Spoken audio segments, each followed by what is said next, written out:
السلام علیکم. پروگرام دورہ کے ساتھ میں ہوں اسد خان اور میرا ساتھ دیں گے افتخار شرازی صاحب.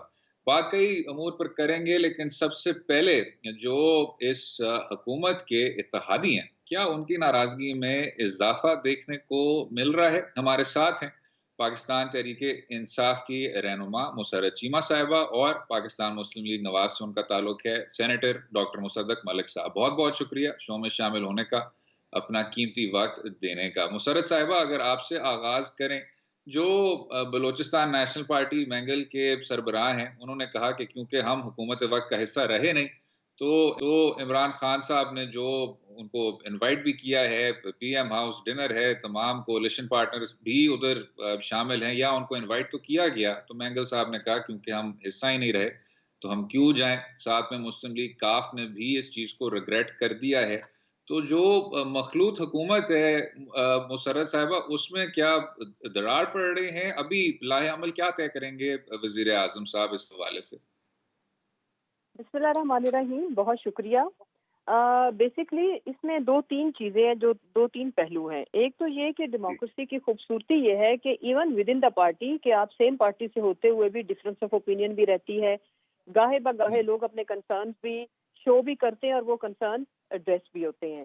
جہاں تک رہ گئی پی ایم ایل کیو کی بات، تو کاف لیگ نے یہ ضرور کہہ دیا ہے کہ وہ بیسکلی بجٹ کی منظوری میں تو وہ اپنا ووٹ بھی دیں گے، اپنا رول بھی پلے کریں گے، لیکن انہوں نے ساتھ ساتھ اپنے کنسرنز بھی شو کر دیے ہیں، جس میں ہماری پارٹی آلریڈی ان سے رابطے میں ہے اور انشاءاللہ تعالیٰ ان کے جتنے بھی کنسرنز ہیں، ظاہر پولیٹیکل لوگ ہیں، سب کے اپنے حلقے کی عوام سے ریلیٹڈ یا جو بھی ان کے کنسرنز ہیں وہ ہم ضرور ایڈریس کریں گے. بیکاز ایلائز کا مطلب ہی یہ ہوتا ہے کہ ہم نے ایک دوسرے کو ایڈجسٹ بھی کرنا ہے، ایک دوسرے کے کنسرنز کو بھی ایڈریس کرنا ہے، اور انشاءاللہ تعالیٰ ان کے جتنے بھی ایریاز آف کنسرن ہیں، اس کی وجہ یہ ہے کہ ہمارا اور ہمارے ایلائز کا اگر مطمع نظر لوگوں کو، عوام کو ان کی فلاح ہے تو انشاءاللہ تعالیٰ اس میں ہم ان کو بالکل بھی مایوس نہیں کریں گے. لیکن جو ہمارے ایلائز ہیں ان کو بھی اس چیز کا ادراک بھی ہے اور وہ اس چیز کو سمجھتے بھی ہیں کہ جب سے ہماری گورنمنٹ آئی ہے ہمیں جن حالات کا سامنا ہے، وہ اکانومی جس طرح تباہ حال ملی، پھر اللہ کی طرف سے یہ جو پینڈیمک کرونا کی وجہ سے،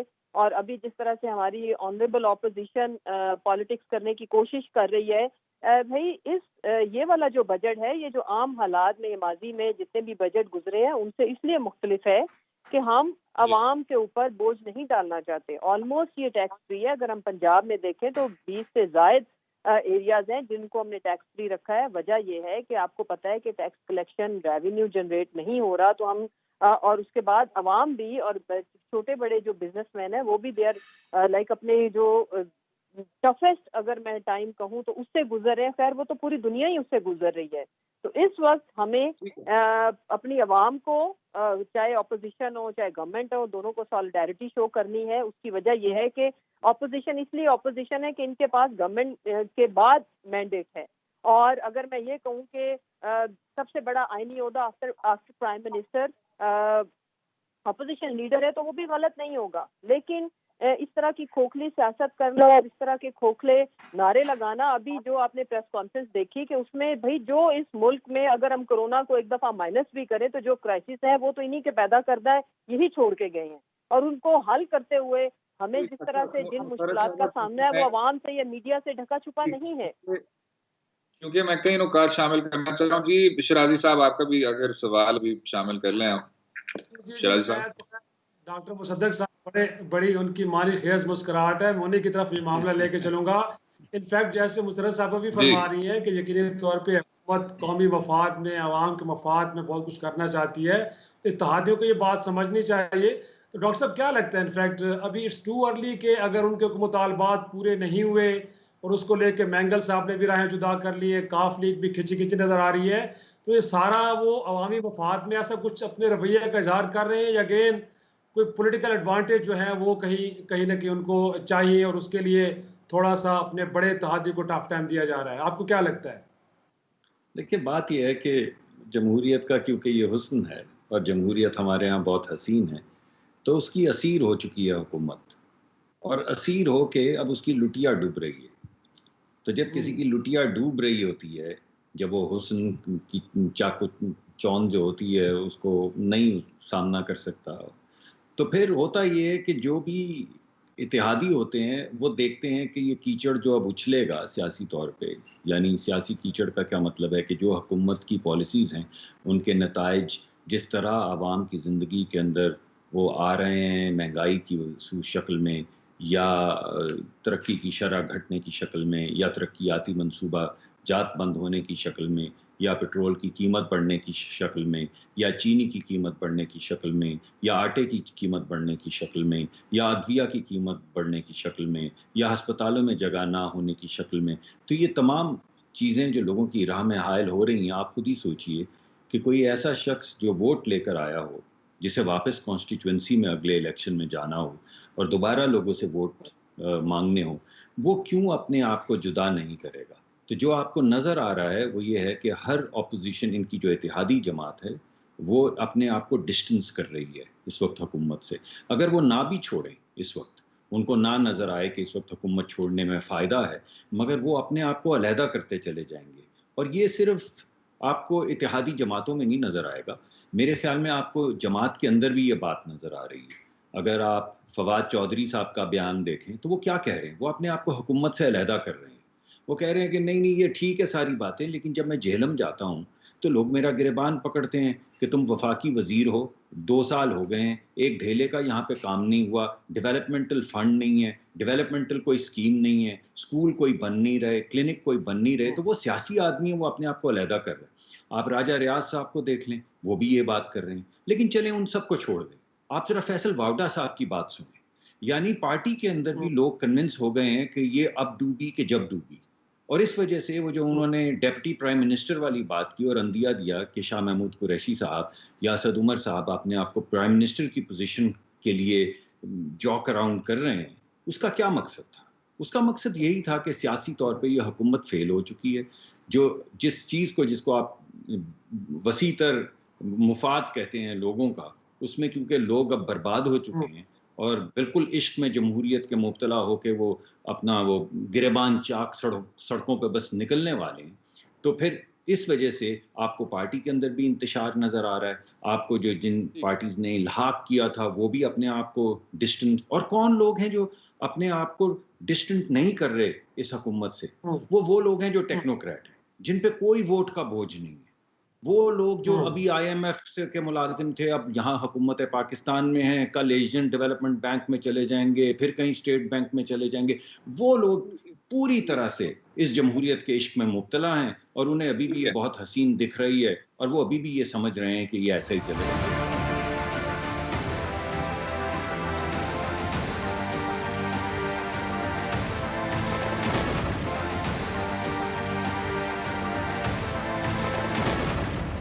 مسرت صاحبہ، یہ جو ایک پرسیپشن ہے کہ پاکستان تحریک انصاف میں جو آپ کے منتخب نمائندے ہیں ان کو ایشو ہے منشیوں کے ساتھ اور خصوصی معاونوں کے ساتھ، پھر اس سے آگے بڑھ کر جو ایم این اے ہے وہ وفاقی وزیر سے ناراض ہے، پھر کراچی اور لاہور کے بیچ بھی اس طرح کے ڈویژنز ہیں.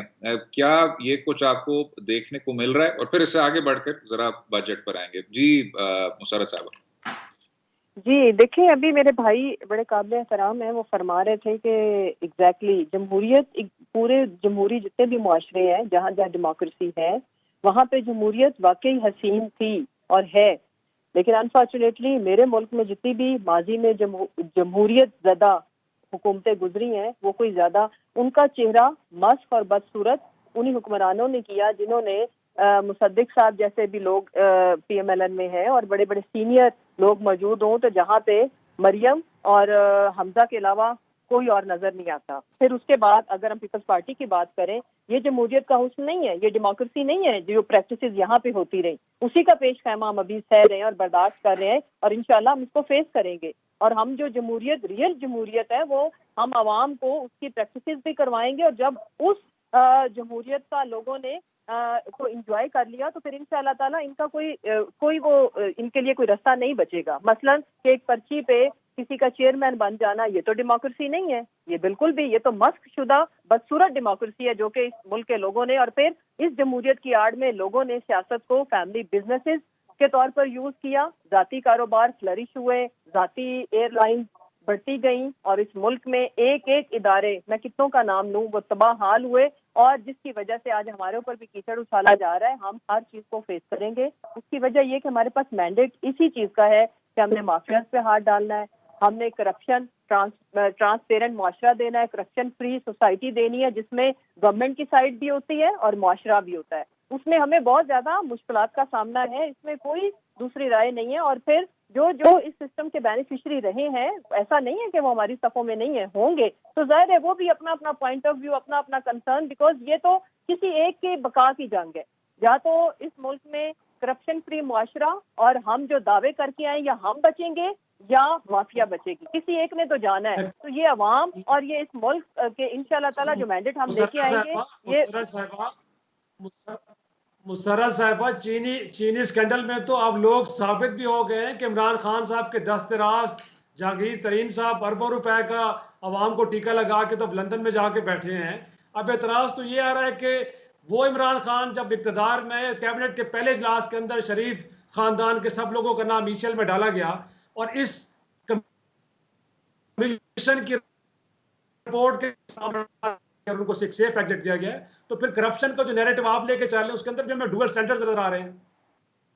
Absolutely I disagree with you. اس کی وجہ یہ ہے کہ ہمیں تو یہ بھی کہا گیا کہ پہلے تو یہ دعویٰ کیا گیا اپوزیشن کی طرف سے بھی اور سو کالڈ میڈیا، وہ جو یہ جو مافیا ان کی طرف سے بھی، کہ یہ تو رپورٹ منظر عام پہ نہیں آئے گی. وہ آئی، پھر جب آئی تو انہوں نے کہا جو اگلی رپورٹ ہوگی اس میں فلاں فلاں کا نام نکال دیا جائے گا. کیا وہ نکلا؟ اس ملک میں آپ یاد رکھیں کہ جو گورنمنٹ کے اندر لوگ ہوتے تھے ان کے خلاف کبھی انکوائری منظر عام پہ نہیں آئی. پورے کے پورے ایل ڈی اے پلازا جل گئے، پورے کے پورے بما جو وہاں پہ عملہ تھا ریکارڈ کے ساتھ زندہ لوگوں کو بھی جلا دیا جاتا رہا. لیکن یہ روایت ہم نے ڈالی ہے اور جمع خرچ باقی رکھے. انشاءاللہ ہم عوام کو مایوس نہیں کریں گے.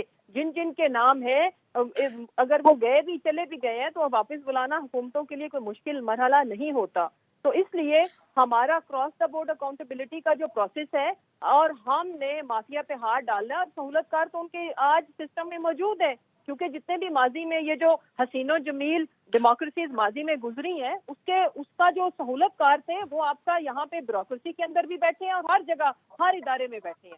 تو وہ کیسے چاہیں گے کہ یہ لوگ جو آگے ہیں یہ کہتے ہیں کہ اکاؤنٹیبلٹی بھی ہوگی، کرپشن بھی نہیں کرنے دیں گے اور جو ایکسپینڈیچرز ہیں ان کو بھی کٹ لگائیں گے، تو پھر جو لوگ ان کی صفوں میں ہیں وہ یہاں پہ ہماری صفوں میں بگاڑ ڈالنے کی کوشش کریں گے. لیکن یہ اچھی بات ہے جب اس لیول پہ، اتنے بڑے لیول پہ آپ نے چیزوں کو ٹھیک کرنا ہوتا ہے تو یہ جو ہچکولے جو ہمیں آ رہے ہیں، یہ جو زلزلے یہ جو ہم سہ رہے ہیں، یہ تو آتے ہی ہیں. لیکن ہم کوشش کر رہے ہیں کہ جتنے بھی آفٹر شاکس ہیں اس سارے تباہ حال سسٹم کو ٹھیک کرنے کے عوام پہ کم سے کم جائے. لیکن مافیا کہیں نہ کہیں اپنا رنگ تو دکھاتا ہے. جب اتنا اسٹرانگ نیکسس ہوگا، میں نے آپ سے عرض کیا کہ یہ سروائیول کی جنگ ہے، بقا کی، یا ہم بچیں گے یا مافیا. تو یہ ٹائم ول ڈیسائیڈ کہ کون بچتا ہے.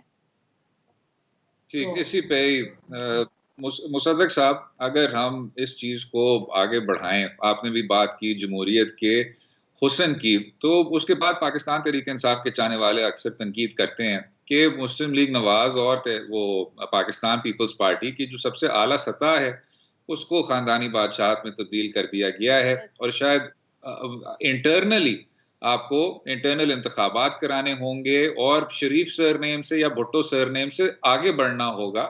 جو مسلم لیگ نواز کا ورکر ہے اس کو بھی چیئرمین یا صدر کے خواب دیکھنے چاہیے. لیکن مسلم لیگ تو شاید اپوزٹ ڈائریکشن میں چلا گیا. اس پارٹی کی تعریف کی جاتی تھی کہ یہ ہیریڈیٹری سیاست نہیں ہوتی، لیکن یہاں بھی مریم نواز صاحبہ کا نام سامنے آ رہا ہے. گوئنگ فارورڈ مصدق صاحب، جب اپوزیشن کا کردار بھی اس کا فرنٹ اینڈ سینٹر میں آپ ہی ہیں، کیا لیڈرشپ انہی 2-4 نام تک محدود رہے گی؟ کس طرح دیکھتے ہیں سر؟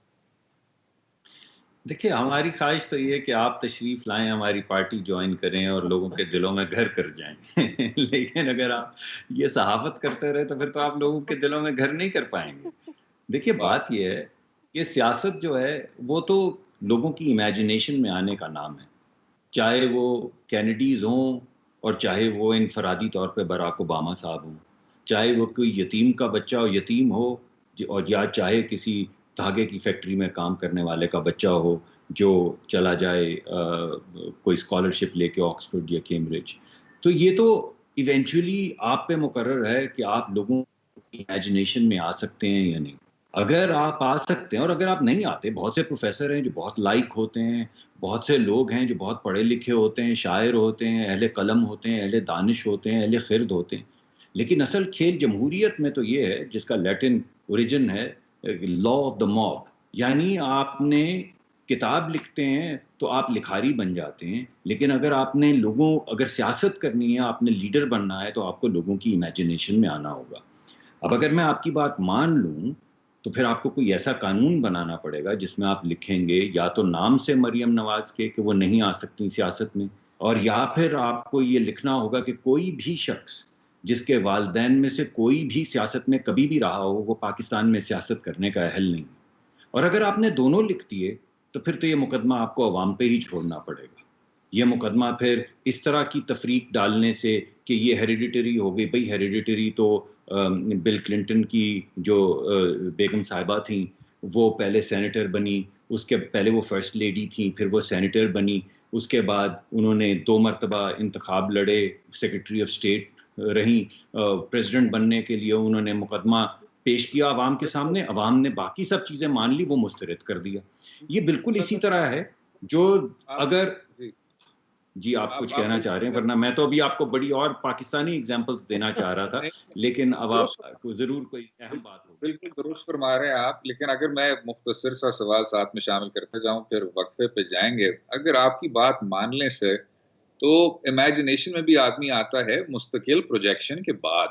تو اگر آپ مریم نواز صاحبہ کو بطور لیڈر پروجیکٹ کریں گے اور اگر ان کو شروع میں ہی جانشین تصور کیا جائے گا اور ان کو سینٹرل ورکنگ کمیٹی میں لایا جائے گا, یا دوسری جانب ان شخص کو براہ راست چیئرمین تقرر کیا جائے گا, تو بطور مسلم لیگ نواز کا کنسٹیچوئنٹ یا مسلم لیگ نواز کا ووٹر مجھے صرف یہ آپشن دی جائے گی, تو بہتر ہوگا کہ میں اپنی امیجنیشن پہ ان اشخاص کو حاوی کر لوں. اور جو کلنٹنز کی مثال ہے یا کینیڈیز کی مثال ہے, اس کے متبادل میں آپ کو ڈونلڈ ٹرمپ ملا اور رچرڈ نکسن ملا اور ایسے لوگ ملے جو کہ شاید اس ملک کے مستقبل کے لیے اچھے نہیں تھے, کیونکہ آپ نے ڈائنسٹی کو یا اس طرح کے لوگوں کو جس میں آپ کو میرٹ نظر نہیں آتا تھا, ان کو آپ ووٹ دینا نہیں چاہتے تھے. کس طرح دیکھتے ہیں جناب؟ نہیں, یہ تو آپ بالکل ایسی بات نہیں. آپ جارج بش سینئر کے والد جو ہیں وہ سینیٹر تھے, جارج بش جونیئر جو ہیں وہ پریزیڈنٹ بنے, اس سے پہلے ٹیکسس کے گورنر تھے. جارج بش سینئر اور جارج بش جونیئر جو ہیں وہ پہلے ٹیکسس کے گورنر بنے, پھر پریزیڈنٹ بنے. جب بش جو ہیں وہ فلوریڈا کے گورنر بنے, پھر پریزیڈنٹ نہیں بن پائے. دیکھیے بات یہ ہے کہ آپ یہ ایسا کریں, پھر یہ قانون بنا دیں کہ مریم نواز کی پروموشن نہیں ہو سکتی. کچھ تو کریں نا خدا کے واسطے, آپ کوئی قانون تو بنائیں کہ مریم نواز کو آپ لوگوں کے دلوں سے نکال سکیں. ایسا تو آپ کو کرنا ہی ہوگا. اگر آپ نے یہ ہیریڈیٹری کارڈ کھیلنا ہے تو پھر آپ کو آئین میں اور قانون میں یا تو مریم نواز کے نام سے لکھنا ہوگا کہ ان کی پروموشن نہیں ہو سکتی. ویسے تو آپ نے یہ میڈیا میں بڑی کوشش کی, ان کا نام نہیں لے سکتے تھے, ان کی ریلی نہیں دکھا سکتے تھے, ان کی تصویر نہیں چل سکتی تھی, ان کا جلسہ کور نہیں ہو سکتا تھا, لیکن چلیں اس بات کو چھوڑیں, وہ تو ماضی کی بات ہے. اب اس کو آپ قانونی شکل دے دیں اور آپ ایسا کریں کہ آئین اور قانون میں گنجائش پیدا کریں کہ اس کے اندر یہ لکھا جائے کہ ان کا نام پروموٹ نہیں ہو سکتا اور یہ لیڈر نہیں بن سکتی اور یہ اپنا مقدمہ لوگوں کے سامنے نہیں ڈال سکتی. بھائی 19 لوگ ہیں وائس پریزیڈنٹ, ان میں سے ایک ہیں وہ, اس کے بعد سینئر وائس پریزیڈنٹ ہیں, اس کے علاوہ جنرل سیکرٹری ہیں, اس کے علاوہ شاہد خاقان عباسی صاحب ہیں, احسن اقبال صاحب ہیں, خواجہ صاحب ہیں, خواجہ صاحبان ہیں, خواجہ آصف صاحب ہیں, ہمارے خواجہ سعد رفیق صاحب ہیں, اور ہمارے اسپیکر صاحب ہیں پرانے. یہ ہمارے بے شمار لوگ ہیں. لیکن اگر آپ واقعی کسی ایک شخص کا نام لے کے چاہتے ہیں کہ اسے سیاست میں نہ آنے دیا جائے, تو پھر آپ کو کوئی نہ کوئی جمہوری طریقہ, آئینی طریقہ, قانونی طریقہ پیدا کرنا ہوگا, ورنہ تو آپ نہیں روک پائیں گے. اگر لوگوں کی امیجنیشن میں کوئی ہوگا, لوگ اسے ووٹ دینا چاہیں گے, آپ کہتے رہیں گے بیٹی ہے, ماں ہے, بہن ہے, بے نظیر ہے, نہیں ہے, مریم ہے, یہ ہے, وہ ہے, لوگ چاہیں گے تو ووٹ دیں گے. 1980 کی دہائی کے اندر جہاز جتنے بڑے نام تھے سیاست میں, اب میں نام لوں گا تو وہ اچھا نہیں لگتا, میں سمجھتا ہوں کہ یہ اچھی بات نہیں کہ میں کسی کا نام, ان کے بچے کہاں گئے, لوگوں کی امیجنیشن میں نہیں آ سکے. ایسا لگتا تھا کہ, اور کبھی کسی کے گمان میں یہ بات نہیں آتی تھی کہ شہری علاقوں کے کوئی لوگ جو ہیں جو کاروبار کرتے ہیں وہ سیاست میں آ پائیں گے اور نیشنل لیڈرشپ میں آ پائیں گے. یہ جتنے لوگوں کا میں نے نام لیا ہے, ان میں غالباً خواجہ آصف صاحب کے والد جو ہیں وہ سیاست میں تھے، ورنہ یہ تمام لوگ middle class, upper middle class, Lahore شہر، یہاں گجرانوالہ وغیرہ کے رہنے والے لوگ تھے. لوگوں کی امیجنیشن میں آ گئے، لوگوں نے ووٹ دیا، وہ آگے آ گئے. اب آپ روکنا چاہیں اس عمل کو تو بے شک روک دیجیے.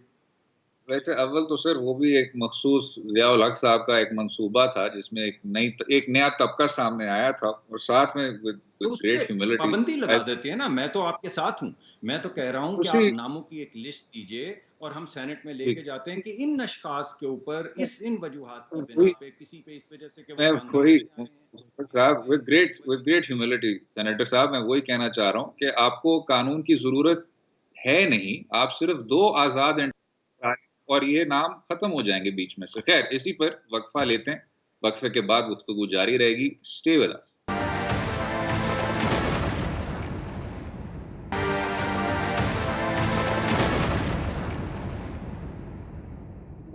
ہمارے ساتھ ہیں مسرت چیمہ صاحبہ اور مصدق ملک صاحب. مسرت صاحبہ، اگر ہم ذرا بجٹ کی طرف بڑھیں، لیکن اس سے پہلے جو پیٹرول میں اضافہ سامنے آیا ہے، جو کہ تاریخ کا سب سے اس طرح سٹیپ اضافہ ہوگا، آپ نے کوئی، حالانکہ جو رینج ہے وہ ویری کرتی ہے، 94 سے 65% کا اضافہ ہوا ہے، 25 روپے ان ایبسولوٹ ٹرمز.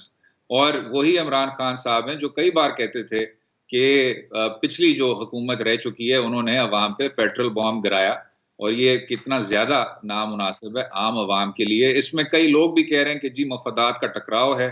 بے شک آپ پیٹرولیم کی وزارت دیکھ لیں، پالیسی ایڈوائزری دیکھ لیں، تو کیا رائے رکھتی ہیں؟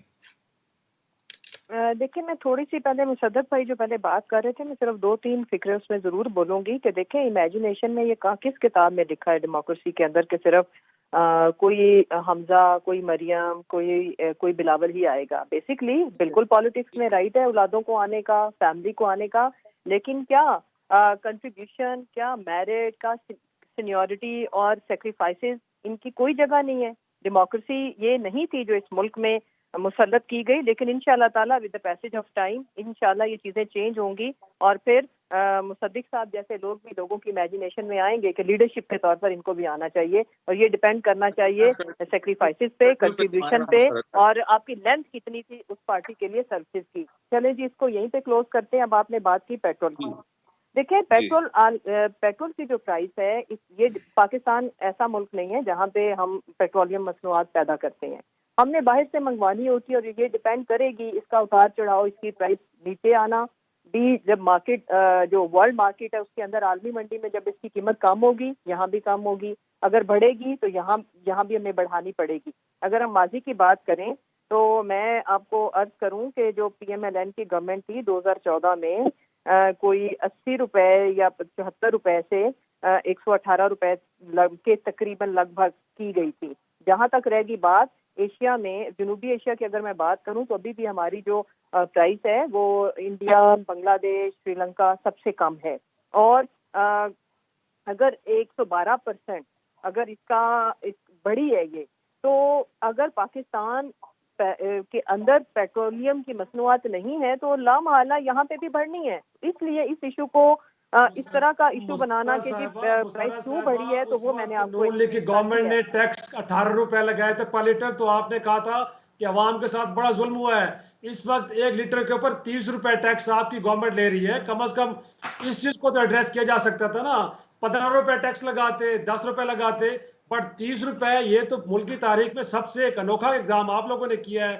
اس وقت جس بنیاد پہ آپ نون لیگ کو کرٹیسائز کر رہے تھے، آج اس سے 2 قدم بڑھ کے آپ وہی کام کر رہے ہیں. اس کو کیسے جسٹیفائی کریں گے؟ جی دیکھیں، میں جو عرض کروں وہ یہ کہ ابھی اس وقت ہم جن کرائسس سے گزر رہے ہیں وہ کسی سے ڈھکے چھپے نہیں ہیں. دوسری جہاں تک رہ گی بات، جب ہم نے یہ قیمتیں کم کی تھیں، جو شروع کی جو پرائس تھی، ابھی بھی بڑھانے کے بعد یہ اس سے کم ہی ہے. اور دوسری جو امپورٹنٹ چیز ہے کہ بہت سارے ایریاز کو ہم نے ٹیکس فری کیا ہے، اور اس کی وجہ آپ کو پتہ ہے کہ ہم جس کرائسس سے گزر رہے ہیں، مجھے بار بار یاد کرانا پڑے گا کہ ایک تو جتنی بدحال اکانومی ہمیں ملی وہ ابھی تک بھی ہم قرضے واپس کرنے پہ لگے ہوئے ہیں. دوسرا آپ کو پتہ ہے کہ ہمارا ریونیو کم ہے، اس کی وجہ کرونا ہے، اور وہ بھی میرا خیال ہے کہ مجھے بتانے کی ضرورت نہیں ہے. انشاءاللہ ہم کوشش کریں گے کہ ہم عوام کو میکسیمم جتنی بھی ریلیف دے سکیں وہ ہم نے دینی ہے. اس کی وجہ یہ ہے کہ عوام اس وقت بڑی مشکلات کا سامنا ہے، اور ایک پینڈیمک کے کرائسس سے گزرنا, اس کے بعد کاروبار کا بند ہونا اور پھر لوگوں کی آمدن کا کم ہونا, یہ ساری چیزوں کا ہمیں ادراک ہے. لیکن جو امپورٹنٹ چیز ہے وہ یہ ہے کہ ہم جتنے بھی ہمارے ہمسایہ ممالک ہیں جنوبی ایشیا میں, آپ کے ملک میں پیٹرولیم مصنوعات کی قیمتیں سب سے کم ہیں.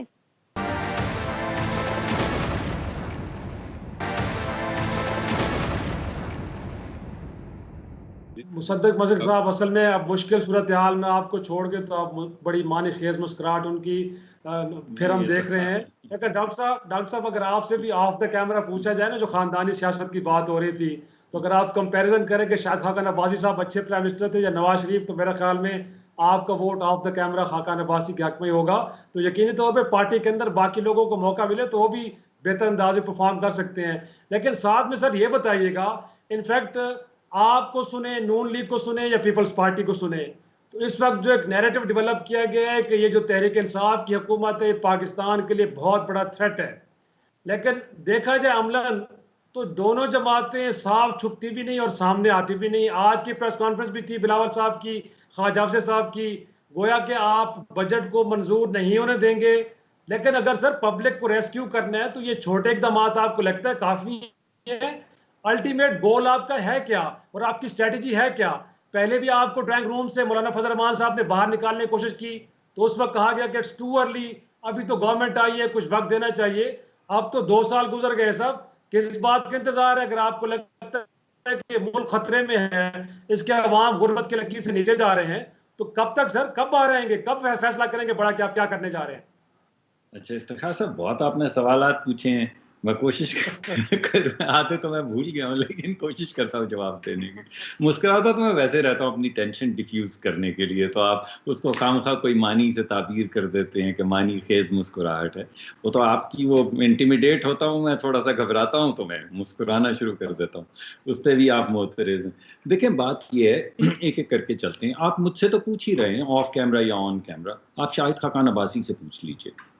یہی سوال جو آپ نے مجھ سے پوچھا ہے, آپ شاہد خاقان عباسی کو بھی چھوڑ دیں. آپ شاہد خاقان عباسی کی کانسٹیٹوئنسی میں چلے جائیں اور پہاڑوں سے اتر کے جہاں پہ ایک سڑک ہے جہاں سے آدمی آپ کو کچے میں نیچے اترنا پڑتا ہے, وہاں پہ جا کے کسی بندے سے پوچھ لیجئے شاہد خاقان عباسی کے حلقے میں کہ ووٹ کدھر ہے, وہ آپ کو کہے گا نواز شریف تھا. آپ جب تک اس بندے کا منہ بند نہیں کریں گے, جب تک ایک عام آدمی یہ کہنا شروع نہیں کرے گا کہ ووٹ عہدہ نہیں ہے, تب تک آپ کے کہنے سے اور میرے کہنے سے کچھ نہیں ہوگا.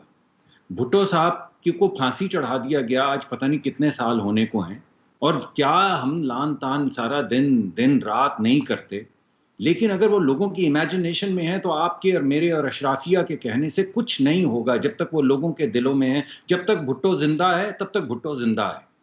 جب تک لوگ یہ کہیں گے پہاڑوں کے نیچے 2-2 میل ویلیز کے اندر کہ ووٹ نواز شریف دے جی, تب تک آپ میں کچھ نہیں کر سکتے. تو یہ آپ کو کچھ لوگوں کے دلوں کے ساتھ معاملہ جو ہے وہ کرنا پڑے گا.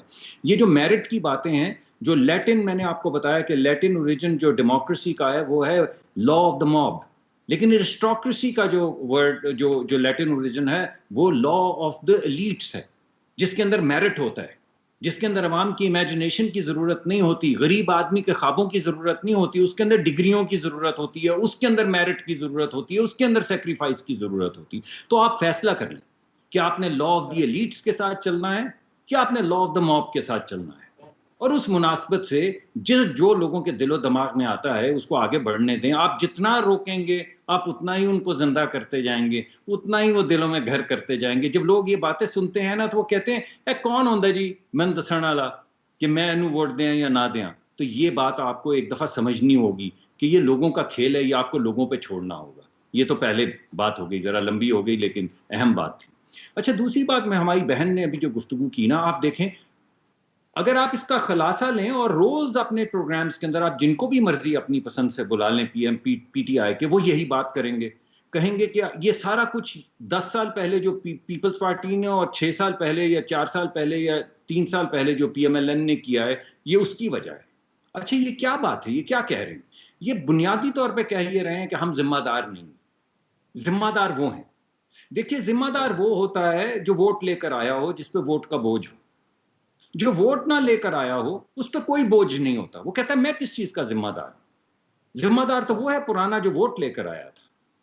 تو بنیادی طور پہ 5 سال کا آپ کا مینڈیٹ ہے، 50 کا تو ہے نہیں، اس میں سے 2 گزر گئے، اور اس کے باوجود آپ کہہ رہے ہیں کہ چینی مہنگی ہوئی میں ذمہ دار نہیں ہوں، آٹا مہنگا ہوا میں ذمہ دار نہیں ہوں، دوائیں چلی گئی میں ذمہ دار نہیں ہوں، کورونا مجھ سے مینج ہوا میں ذمہ دار نہیں ہوں، ترقی کی شرح گر گئی 6% سے 1%، اور پھر منفی کے اندر میں ذمہ دار نہیں ہوں، مہنگائی کی شرح 4% سے 14 پہ چلے گی اور 10.8 پہ بند ہو رہی، میں تو بھائی آپ کس چیز کے ذمہ دار ہیں؟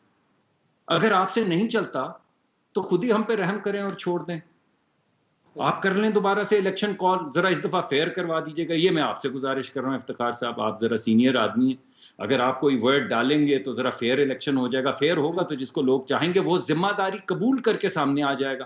اب ذرا بات کر لیتے ہیں، آپ نے بنانا ہے سر۔ جی ہم آپ کے ساتھ ہیں جی، آپ کے ہاتھ مضبوط کریں گے، آپ اہل قلم ہیں، آپ باتیں کریں گے، ہم آپ کے ہاتھ مضبوط اور زبان مضبوط کریں گے، سسٹم ٹھیک ہوگا۔ لیکن جو تیسری اہم بات ہے وہ یہ ہے، میں آپ کے سامنے نقشہ پیش کرتا ہوں۔ دیکھیں آپ نے ابھی پیٹرول کا ذکر کیا، یہ ایک ایگزامپل ہے، بجٹ کی بات کرتے ہیں۔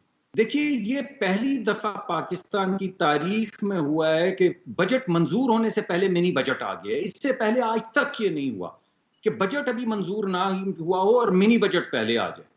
اب میں آپ کو جو آپ نے ابھی بتائے ہیں نمبرز وہ آپ کے سامنے پیش کرتا ہوں، میں آپ کو تاریخ بھی بتاتا ہوں۔ 31 مئی 2018 ہماری حکومت تھی، پیٹرولیم پروڈکٹ کی قیمت تھی 72 روپے اور ٹیکسز تھے 15 روپے 50 پیسے کے، اور کل جو پیٹرولیم کی قیمت تھی وہ 87 روپے 70 پیسے تھی۔ یہ تھی جناب اس وقت پیٹرول کی قیمت۔ آج پروڈکٹ کی قیمت کیا ہے؟ آج ڈیویلیویشن کے باوجود، اس وقت روپیہ تھا 104 کا، آج روپیہ ہے 160 کا، اس ڈیویلیویشن کے باوجود آج پیٹرولیم پروڈکٹ کی قیمت ہے 55 روپے 50 پیسے اور ٹیکس ہے 44 روپے 50 پیسے، اور ٹوٹل جو پرائس ہے وہ 100 روپے 100 روپے 10 پیسے۔ ہمارے وقت میں 72 روپے کی پروڈکٹ تھی، ان کے وقت میں 55 روپے کی پروڈکٹ ہے۔ ہمارے وقت میں 15 روپے 50 پیسے ٹیکس تھا، ان کے وقت میں 44 روپے 50 پیسے ٹیکس ہے۔ ہمارے وقت میں 87 روپے کا پیٹرول کی ڈیٹیل پہ قیمت تھی، 87 روپے 70 پیسے، ان کے وقت میں 100 روپے 10 پیسے۔ یہ کون سی جمہوریت ہے بھائی؟ یعنی جب آپ میلٹ ڈاؤن ہو چکے ہیں تو آپ نے پہلے سے ہی ڈائریکٹ ٹیکسز، یعنی کس کو آپ دے رہے ہیں بریک آپ دے رہے ہیں بلینئر کو، ایکسپورٹ کرنے والے کو بریک دے رہے ہیں، ضرور دیجئے۔ آپ بریک دے رہے ہیں کنسٹرکشن والے کو جس میں بہت سے وزراء بھی ہیں، ضرور دیجئے۔ ٹیکس کس پہ لگا رہے ہیں؟ موٹر سائیکل والے۔ وقت سر ہمارا کیونکہ ختم ہو رہا ہے اور ہم اپریشیٹ کرتے ہیں، مصدق صاحب ہمیشہ امپیریکل ڈیٹا کے ساتھ آتے ہیں، اسٹیٹسٹکس کے ساتھ آتے ہیں۔ مسرت صاحبہ لاسٹ ورڈ جو ابھی مصدق صاحب نے ایک کمپیریزن کیا ہے پوائنٹ بائی پوائنٹ، اس کے حوالے سے اور خصوصی طور پہ منی بجٹ کے حوالے سے بہت سارے اکنامک ایکسپرٹس تھے جو کہہ رہے تھے کہ یہ جو بجٹ ہے یہ شاید اس حد تک امپریکٹیکل ہے کہ اس کو منی بجٹ کی اشد ضرورت پڑے گی جلد از جلد، اور وہی ہمیں نظر آیا۔ کس طرح دیکھتی ہیں اور پھر کلوز کرتے ہیں؟ جی سب سے پہلے تو میں ابھی مصدق بھائی جو فرما رہے تھے میں اس میں ان کا جواب ضرور دوں گی کہ دیکھیں یہ جو ڈیموکریسی جس کے بینیفیشری یہ اور پیپلز پارٹی رہے ہیں، اس کی وجہ یہ ہے کہ انہوں نے ایک سوچے سمجھے منصوبے کے تحت لوگوں کو ایجوکیشن سے دور رکھا۔ میں اس کی ایگزامپل دیتی ہوں۔ اگر وہ اتنی امیجنیشن میں آنے والے ہیں، جب اس ملک میں لٹریسی ریٹ بڑھے گا، ایجوکیشن آ جائے گی، میں دیکھتی ہوں کہ بھٹو صاحب بھی کیسے زندہ رہتے ہیں اور نواز شریف صاحب کا بھی ایک کرزما اور یہ تلسماتی شخصیت، مثلا دیکھیں یہ سینیٹر بھی ہیں پی ایم ایل این کے، یہ انہوں نے آج تک ان کی فوٹو رکھ کے زمین پہ، جبکہ کرونا جیسا کرائسس چل رہا ہو اور ایک بندہ جس کے لیے ان کا ورکر وہ فوٹو چاٹ رہا تھا روڈ پہ رکھ کے، اس کی وجہ یہ تھی کہ وہ بیچارہ پڑھا لکھا نہیں ہے۔ یہ کیوں نہیں کرتے وہ ایپ؟ جنہوں نے چھریاں ماری تھی جب وہ ہاسپٹل کے اندر تھے اپنے جسم پہ، ان کے سارے یہ تو زیادہ بڑے بینیفیشری ہیں نا، جن کو انہوں نے وزیر اعظم بنایا، کچھ لوگوں کو وزراء بنایا۔